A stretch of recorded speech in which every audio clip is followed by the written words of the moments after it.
Donc, bonjour Philippe. Bonjour. Donc ma première question, en fait, ça sera sur votre arrivée dans le monde du doublage en général. Comment est-ce que vous êtes arrivé à faire ce métier?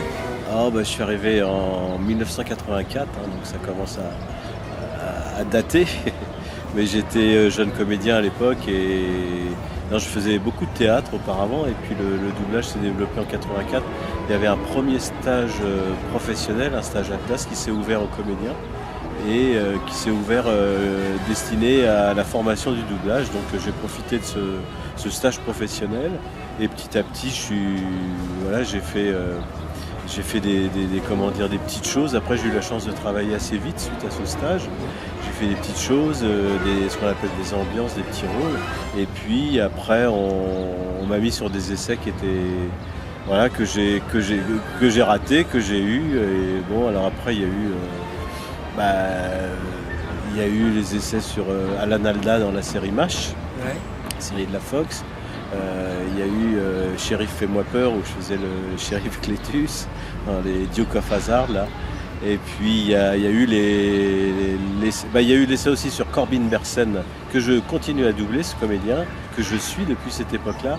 C'est La Loi de Los Angeles où il y a eu 7 ou 8 saisons d'une série sur les avocats. D'accord. Et donc là je continue à doubler ce comédien. Et puis après en 89 il y a eu les essais des Simpsons sur Homer Simpson. Ah oui. Voilà. Ça vous a pas quitté depuis? Et ça m'a pas quitté depuis, mais à l'époque on se disait que ça avait pas beaucoup d'avenir cette série où tous les personnages étaient jaunes, étaient mal dessinés. On n'y croyait pas trop. Ouais, c'est vrai, quand on voit les premiers épisodes par rapport à ceux d'aujourd'hui, ça change. Ça change, hein. Ouais. Donc mes premières questions vont être sur les Simpsons. Donc comment se passe le doublage d'un épisode? Est-ce que vous le regardez en entier d'abord avec l'équipe ou c'est vraiment que les scènes que vous doublez? Non, on va sur les scènes que l'on double. Alors en général on double que la famille, c'est-à-dire il y a Marge, Bart, Lisa et Homer, donc les parents et les enfants. Et on double sur 1 ou 2 jours de suite et on arrive le matin. On commence par le début de l'épisode, donc après le générique. Et puis on fait dans l'ordre, mais on ne connaît pas du tout l'épisode. On ne l'a pas vu avant, on ne sait pas de quoi ça parle. On découvre. Et c'est le rôle du directeur artistique, c'est Christian Duras qui adapte aussi les épisodes en français. C'est lui qui nous briefe un petit peu sur la manière dont vont se dérouler un petit peu ces épisodes. D'accord. J'avais justement une question par rapport au directeur artistique dans les Simpsons. Est-ce que pour rentrer dans le personnage d'Homer, vous avez toujours besoin de son aide, tout ça, ou alors maintenant au bout de 22 ans, ça vient tout de suite? Non, il fait partie de moi maintenant. Ah oui. Il n'y a pas de souci. Non, au début, j'ai ramé dans les 3 premières saisons. Je savais que j'avais pas trouvé la voix, c'était un peu trop sérieux ce que je faisais. Et non, maintenant, Homer, il fait partie de moi, donc il habite en moi, je dirais. On habite ensemble. Et alors, on parlait de souvenirs de doublage. Est-ce que vous avez un ancien souvenir des premiers épisodes, un truc qui vous a marqué dans les Simpsons, je sais pas, une scène drôle ou Il y en a plusieurs, c'est quand... au début, c'est vrai qu'au début, Homer, c'était pas le personnage principal, c'était Bart. Donc Homer, il apparaissait un petit peu au début, les parents apparaissaient au début de l'épisode et à la fin, c'est les personnages secondaires. Et puis après, j'ai vu le total beauf qui était Homer. Alors il y a eu des épisodes mémorables au début, quand Homer se pèse et qui se compare à une grosse baleine et qui fait 150 kilos au moins. Bon voilà, il y a eu des épisodes comme ça et puis il y en a plein, mais c'est vrai qu'au bout de 500 épisodes maintenant, on les oublie vite, on les oublie aussi vite qu'on les a enregistrés dans la journée, dès le lendemain on les a oubliés. Et puis comme vous en faites beaucoup dans la journée aussi. Voilà, on fait 2 épisodes et demi en 5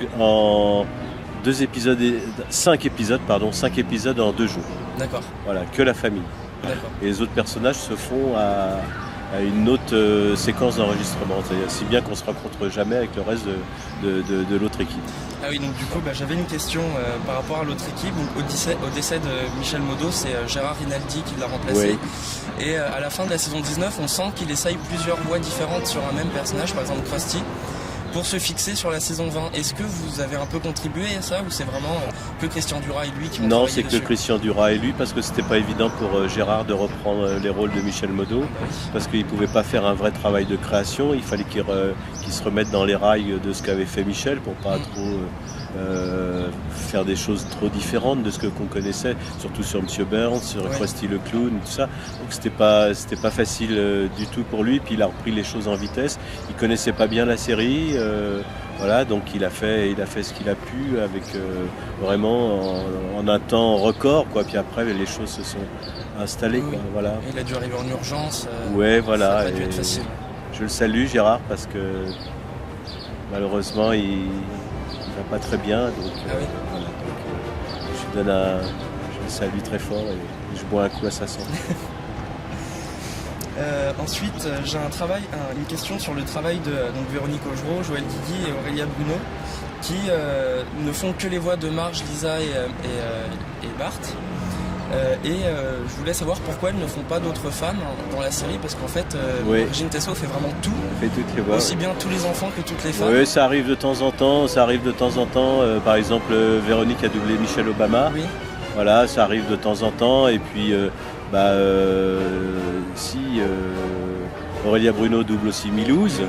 Et puis Joël Guigui, elle double aussi Cornet ou je sais pas quoi. Voilà, celui qui a le bonnet. Voilà, mais comme c'est des voix qui sont tellement présentes dans la série, voilà, il y a une volonté et puis sinon, voilà, après on se perdrait un petit peu dans toutes les interprétations. Ouais, puis il faudrait les retrouver à chaque fois. Voilà, c'est un peu compliqué. D'accord.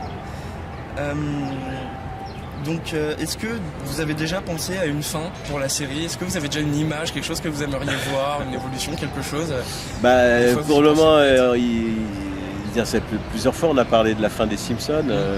Bon, là, ils ont signé pour 2 années supplémentaires. Là, on va commencer l'enregistrement de la 23e saison au mois d'avril.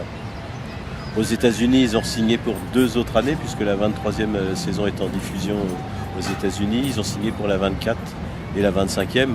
Maintenant, je ne sais pas, après la 25e, est-ce qu'il y aura une suite? On ne sait pas, on verra. Oui, il parle d'un 2e film pour conclure. Oui, alors il y a un 2e film si la série s'arrête. Ouais. Je pense qu'il y aura un 2e film, ça c'est sûr. C'est parce que Matt Groening nous l'a confirmé, ça. Il n'y aura pas de 2e film tant que la série continuera. Voilà, maintenant on va souhaiter une longue vie à la série. Oui. Hein, et puis un 2e film pour plus tard. Et donc vous n'avez pas une idée, quelque chose que vous aimeriez voir faire Homer ou quelque chose avant la fin je sais pas, je crois qu'il a fait déjà beaucoup de choses. Oui, il a déjà tout fait. Il a déjà tout fait pratiquement. J'ai du mal à imaginer ce qu'il n'a pas fait. Et donc, justement, en parlant de Matt Groening, c'était ma question suivante. Quand vous rencontrez celui qui est à l'origine des personnages que vous connaissez si bien, tout ça, qu'est-ce que ça fait? Cette discussion que vous avez eue avec lui, c'était à Cannes, il me semble. Oui, on s'est rencontrés plusieurs fois. On s'est rencontrés au moins 3 fois avec Matt Groening. Lors de la sortie du film en 2007 et après on s'est rencontrés au festival en 2008 au festival d'animation d'Annecy et puis on s'est rencontrés pour les 20 ans des Simpsons au MUPCOM à Cannes, donc ça fait 3 fois qu'on se rencontre, il y aura certainement une 4e fois je pense. Et Matt Groening, c'est un grand monsieur, quoi. C'est un grand monsieur parce qu'il est tout simple et c'est comme tous ces gens qui travaillent dans la BD, quoi. C'est des grands enfants et c'est formidable. Et puis je pense qu'il aime beaucoup notre travail. Oui, c'est ce que je vais dire. Il nous a fait ce beau compliment en disant que de toutes les versions étrangères, celle qu'il préférait, c'était la version française parce qu'on avait trouvé, nous, l'esprit, en France, l'esprit de la série. J'ai déjà montré la série à des amis américains. Tout ça, c'est vrai qu'ils aiment beaucoup la version française alors que... Ils sont bercés dans la version originale. Oui, dans la version originale, ouais. C'est vrai que même les Français ont du mal à se mettre à la VO. Voilà, alors c'est ça qui est étonnant, c'est que même les gens qui sont fous de VO, qui regardent les autres films en VO, les Simpsons, ça se regarde en version française. Ouais. Et puis souvent, on nous fait en disant « Oh non, la version anglaise, elle n'est pas terrible, c'est moins bien qu'en français. » Voilà, donc, Puis il y a un gros travail d'adaptation sur les Simpsons. Vous ne faites pas que traduire les propos, vous les adaptez vraiment à la... Voilà, on les adapte à la culture française, et puis c'est vrai qu'on a une liberté un petit peu là-dessus, ce qui est bien.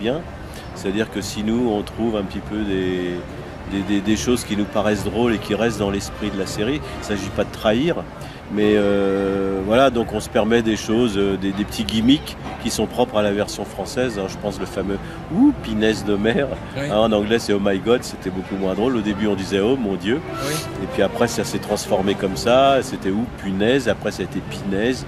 Et puis Homer, il bute sur des mots un petit peu intellectuels qui lui paraissent intellectuels, comme le mot bibliothèque qui est très compliqué à prononcer pour lui.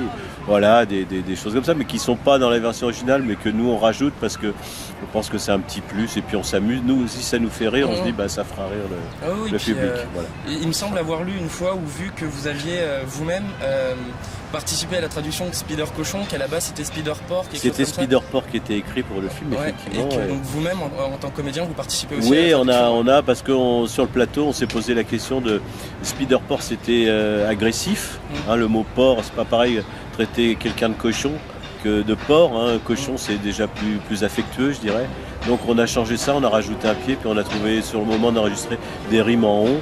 Et puis voilà, et puis c'est devenu le succès que ça a eu. Oui. Voilà, ça a été une des choses les plus téléchargées sur Internet. Mais bon, voilà, c'est des choses. Alors c'est vrai que les textes étaient supervisés, tout ça. Ça a été une petite bagarre, mais. La Fox a dit oui tout de suite. Vous avez bien fait finalement. Voilà. Et donc toujours par rapport aux Simpsons, mais aussi de manière plus générale, comment ça se passe le doublage d'une série par rapport à un film et aussi par rapport à un jeu vidéo? Parce que je sais que vous en faites souvent. Ouais. Vous avez fait le jeu des Simpsons, vous êtes encore la voix du pingouin. Ouais. Donc comment ça se passe ces trois doublages différents? Ces trois doublages différents parce que la série, on est dans une technique de doublage, on travaille avec les autres, on travaille avec les autres comédiens, donc c'est du jeu. Je dirais, ce qui est plus ingrat, c'est d'enregistrer des jeux, parce qu'on enregistre des fichiers, on est tout seul. On n'a pas d'action, on n'a pas de support d'image, on doit imaginer des choses et c'est assez ingrat, c'est assez fastidieux. Je sais que moi j'aime pas trop ça, parce qu'on se casse la voix en général et puis c'est pas... Et puis c'est surtout on est tout seul avec des piles de fichiers enregistrés, on a un spectre sonore devant nous, on doit rentrer dans ce spectre sonore, dans le timing. Non, puis on n'a pas les répliques, donc on ne sait pas à quoi on répond. C'est un autre travail, quoi. Voilà. Mais on s'amuse pas trop. D'accord, je m'en doute bien. Et donc pour le doublage des Simpsons, le film, vous avez rencontré des différences par rapport à la série? Non, pas vraiment. Non, pas vraiment, sauf qu'on avait un petit peu plus de temps, quoi, par rapport puisqu'on était dans les conditions du long métrage. Les images n'étaient pas encore définitives, le montage n'était pas encore définitif, donc on travaille un peu différemment. Il y a des scènes où on n'avait pas d'image, par exemple. D'accord. Donc voilà, il fallait caler les sons et les images allaient être fabriquées après, etc. Mais c'est le même travail. C'est le même travail. D'accord. Et vous avez doublé des scènes qui ne sont pas dans le film aujourd'hui ou des trucs comme ça? Je n'ai pas souvenir. Il faudrait que je regarde en détail, mais je pense pas. Non, on a eu une version def quand même sur le film. On a eu une version def.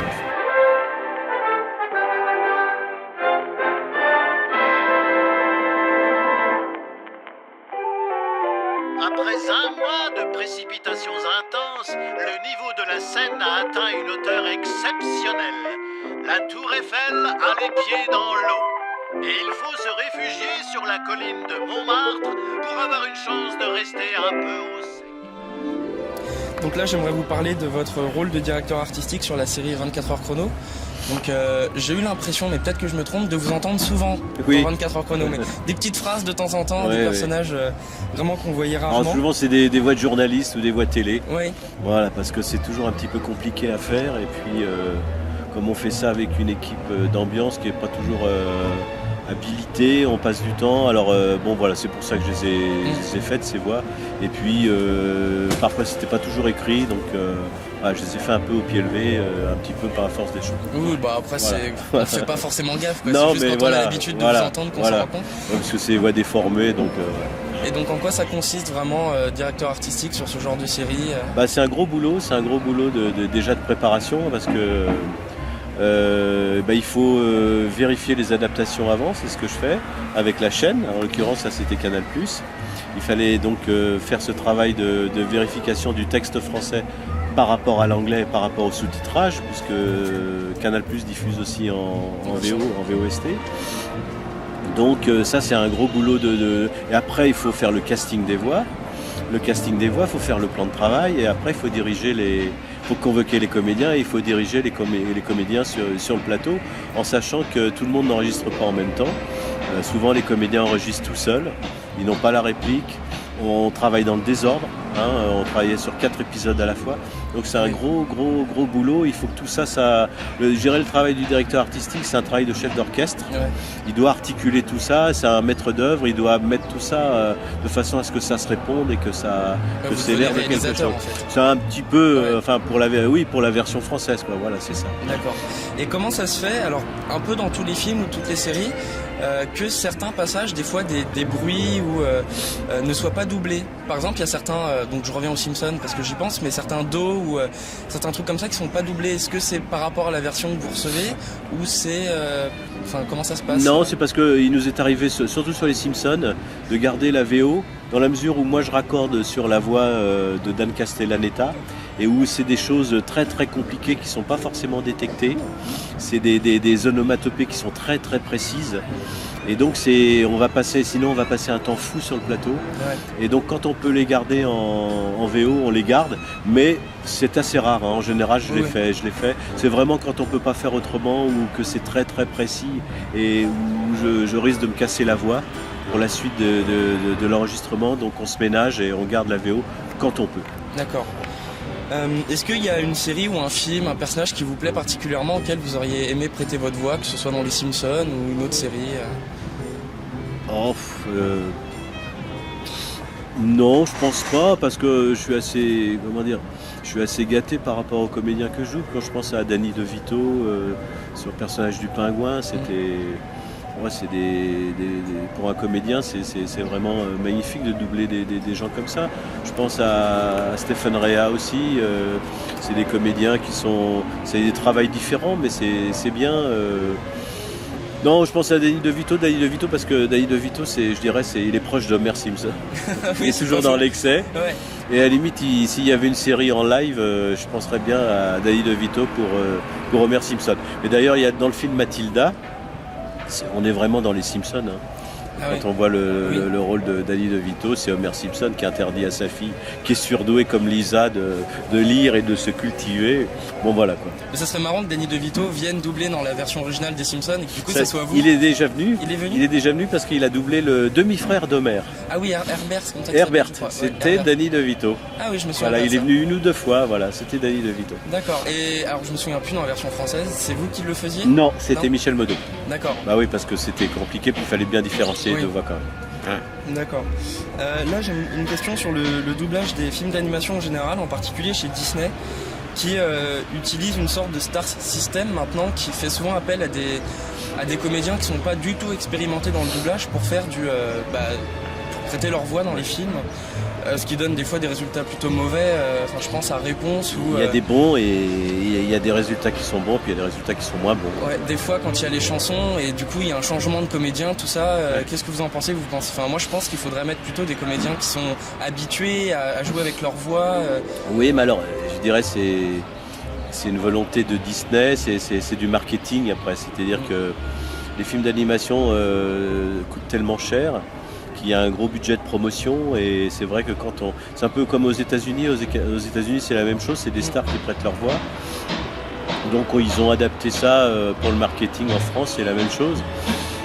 Mais puis c'est vrai que les stars qui vont prêter leur voix vont faire le service après-vente, c'est-à-dire qu'ils vont faire les plateaux du 20h pour la promotion du film, alors qu'un comédien de l'ombre, il ne sera pas forcément invité pour parler du film, parce que le public le connaît pas. Donc voilà, donc c'est ça, c'est surtout une volonté de marketing, mais voilà, après maintenant artistiquement, il y a des choses qui se défendent et puis des choses qui sont... voilà, après c'est une question, c'est très subjectif. Et donc je parlais justement des chansons qui changeaient de voix par exemple. Comment ça se passe l'enregistrement d'une chanson? Vous chantez souvent dans les Simpsons? Oui, on chante souvent, mais on a du mal. C'est en doublage normal ou vous avez d'autres conditions dans des cabines, je sais pas, avec la musique ou... Non, on a le casque sur les oreilles pour avoir la musique, effectivement. Mais c'est un autre travail parce qu'on n'est pas chanteur. Enfin, même si on sait chanter quand même, heureusement. Heureusement un petit peu pour nous, mais on n'est pas des chanteurs professionnels, donc on passe beaucoup de temps et puis souvent c'est un peu compliqué, surtout de chanter. Encore on chanterait avec notre voix normale, ça pourrait encore être plus simple, mais là il faut chanter avec des voix d'animation et là c'est extrêmement compliqué. Je pense à Marge, waouh, c'est pas facile, et même moi quand j'ai Homer, c'est pas toujours facile, on passe du temps. Et heureusement que Christian Dura qui nous dirige a le sens de ça et est musicien, et donc ça va, mais c'est vrai qu'on passe du temps. Et puis quand il y a des chansons, en général, on se les garde pour la fin parce que c'est un peu compliqué. Mais généralement le travail est plutôt oui, bien, ça va, heureusement ça va, mais c'est vrai que ça pourrait être mieux avec des chanteurs professionnels, là je vous l'accorde. Oui, mais c'est pas, peut-être pour les Simpsons, c'est pas le but en même c'est temps. pas à la fois, Homer il chante pas forcément très bien non plus. Voilà, mais je me souviens de l'Horror Show 20, je crois, qui finit en comédie musicale. Oui, et puis il y avait un épisode qui était en comédie musicale, qui était tout chanté. Tout chanté, ouais. Voilà, on a ramé. Surtout sur des thèmes de la comédie musicale américaine qu'on connaît pas nous, donc c'est compliqué. Ouais. Et donc je voudrais revenir sur Un monstre à Paris, sur lequel vous avez travaillé cette année. Est-ce que c'est différent de travailler sur un projet entièrement français? Vous avez dû être sollicité plus tôt que pour un doublage traditionnel. Comment ça se passe Oui, c'est différent parce que à la fois la technique de travail n'était pas différente puisqu'il y avait une version anglaise qui avait été créée, une version américaine. Donc on a travaillé avec la bande rythmo sur comme un doublage, doublage. Donc après il faut créer la voix. Alors on s'est pas du tout fixé sur les voix américaines. On a fait un travail de recréation. On a créé les voix françaises. D'accord. Voilà, mais on avait la bande rythmo. Le texte était écrit sur la bande rythmo, mais on a créé il fallait trouver les voix de ces personnages en français. Voilà. Mais à l'inverse, il y a un film là qui devrait sortir prochainement, le deuxième long métrage de Pascal Hérold. Pascal Hérold qui avait fait le Chaboté, et là ça sera Cendrillon, Elle était une fois dans l'Ouest, Cendrillon 3D, il devrait sortir, là, il est annoncé pour le premier trimestre. Et là on a travaillé complètement différemment, on a créé les voix avant, c'est-à-dire il y a presque 1 an et demi, maintenant 2 ans, et toutes les images ont été fabriquées à partir du travail des voix qu'on a créées dans le studio. Alors on a été filmé pour ça, c'était un travail, c'était pas du motion capture non plus, on a été filmé, il y avait 2 caméras qui prenaient les expressions de nos visages et de façon à presque que ce soit retranscrit par les illustrateurs, les animateurs. Voilà. Du coup vous avez sans doute plus de liberté de oui, jeu. Alors là on a une liberté de jeu complète, tout à fait. Voilà. D'accord. Alors bon, j'espère qu'il va sortir ce film, puis j'espère qu'il va marcher surtout. Il y a un beau casting. Voilà. Et là je fais le méchant Bad Bazul avec un accent un peu mexicain, espagnol.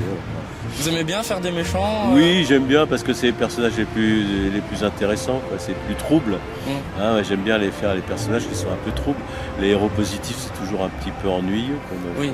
Voilà. Il y a plus de complexité, quoi, je dirais. Voilà. S'ils ont un caractère bien particulier, après, c'est vrai que ça doit être bien drôle à faire. Et puis après, une question plus générale sur le cinéma. Est-ce que vous avez eu des coups de cœur ciné 2011, des films que vous avez aimés sans forcément que vous ayez participé? Si, j'ai beaucoup aimé Un monstre à Paris justement parce que j'avais pas vu de film, j'ai vu après à l'arrivée. J'ai beaucoup aimé la musique, le travail de Vanessa Paradis, franchement magnifique. Et puis la musique, c'est une belle réalisation, et puis en plus c'est une production française, donc c'est bien. C'est un très beau film, c'est très poétique, c'est sur Montmartre. Moi qui suis un vrai Parisien, ça m'a beaucoup touché. Donc voilà. Puis sinon, oui, il y a d'autres films. Mais je vais pas, à vrai dire, je vais pas trop au cinéma parce que je suis tellement devant les écrans toute la journée que non, j'ai un petit peu de temps. Je vais peut-être aller voir des films. Alors, il y a les films d'Iñárritu là que j'aime beaucoup, la trilogie là. Bon, c'est des films comme ça, que je vois en VO naturellement. Oui, bon, vous regardez plutôt les films en VO d'habitude. Oui, je les regarde en VO parce que sinon j'ai tendance à reconnaître les voix, donc ça me gêne un peu. Il y a un film que j'ai jamais pu regarder en entier, alors là il faudrait que je le fasse, c'est Blade Runner. Le film de Ridley Scott, là, j'ai essayé de le regarder plusieurs fois en français. Je n'ai jamais pu passer les 20 minutes parce que je reconnaissais la voix des copains. Je reconnaissais, il y avait Richard Darbois, il y avait Marc de Giorgi, tous ces gens. C'était des voix que je fréquentais tous les jours, donc c'était compliqué. Je n'ai pas pu aller au bout de ce film. Peut-être que je vais le regarder en version originale. Voilà. Et ouais, du coup, en Monstre à Paris, quand vous l'avez découvert en salle, vous vous êtes entendu. Oui, je me suis entendu. Ouais. Et ça vous arrive de temps en temps de tomber sur des films Oui, bien sûr. Ouais. Ça je doit m'entends faire à la bizarre. télé. Ouais. Oui, ça fait bizarre. Moi, ça me faisait bizarre au début. Au début, c'est toujours curieux de s'entendre. C'est comme se voir à l'image hein, quand on tourne. On est toujours un petit peu surpris, quoi. Maintenant, je suis habitué, quoi. Au bout de tant d'années de métier, ça me surprend pas quand je m'entends, quoi. Ouais. Ok, merci. Eh ben, merci.